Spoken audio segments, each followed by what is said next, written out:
करा ना त्यांच्या धर्तीवर, कशाला डोकं? वंश ओळख नाही, सक्का भाऊ सख्या भावाला नाहीये. बरोबर हाय का प्रमाणपत्र? सख्या भावाला नाहीये.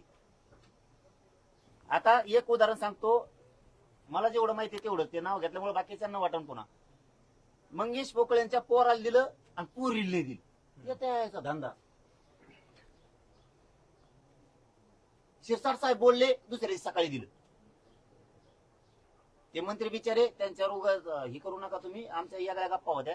हा, उगा टेन्शन घेऊ नका तुम्ही, त्यांना बी देऊ नका. ते बंद व्हायचे, आमच्याकडे यायचे तुमच्या धाका धाका. तुम्ही द्यायच्या दातून खुटी घालून नाही खांडी, त्यांचं पळापळ सुरू व्हायची.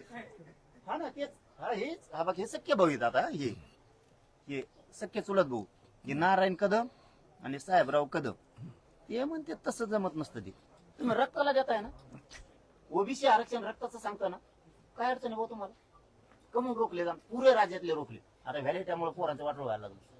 हे बघा, ते जे उदय सामंत साहेब येतात, त्यांचे सगळेच मंत्री येतात,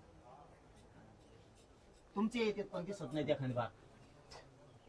जे आहे तेच सांगायलो मी, बडाही सांगत नाही. तुम्ही आलात म्हणून तुम्ही पण ऐकून घेऊ नका.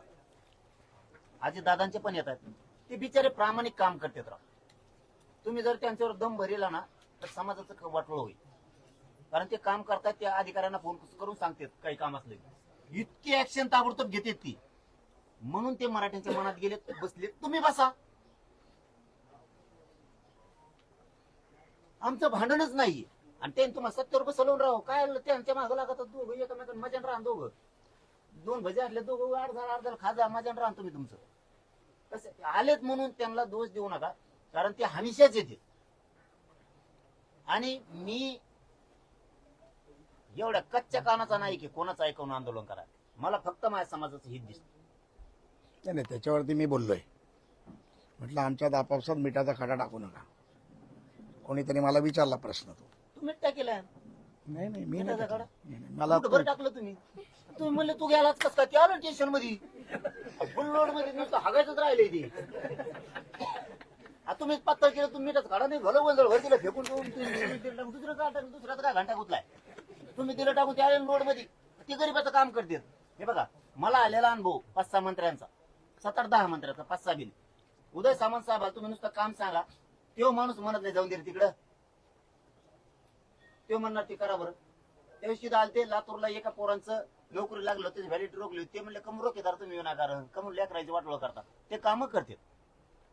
तुम्ही आत्मविश्वास कमवा, असं एवढंच म्हणणं आहे आमचं तुमच्याकडे. तुम्ही भांडू नका बी म्हणणं नाही, मला ते बी म्हणणं. तुम्ही बी तुमच्या मंत्र्यांनी तुमचे जसे ते बावनकुळे साहेब करते, त्यांना 2-3 कामं सांगितले होते आम्ही समाजाचे. आमचे बाकी कामच नसते. पाहिलं तो माणूस 4 मिनिट उगून दिलं नाही बा, कमून बळच नाव घेतो. बळच कमून घे. तुमचे चंद्रकांत दादा इथून माग करत नव्हते, आता चांगलं करतात म्हणल्यावर करतोच म्हणणार ना राव आम्ही. इथून माग करत नव्हते, मग त्या माणसाला फोन लावला, वैद्यकीय शिक्षणाचं काय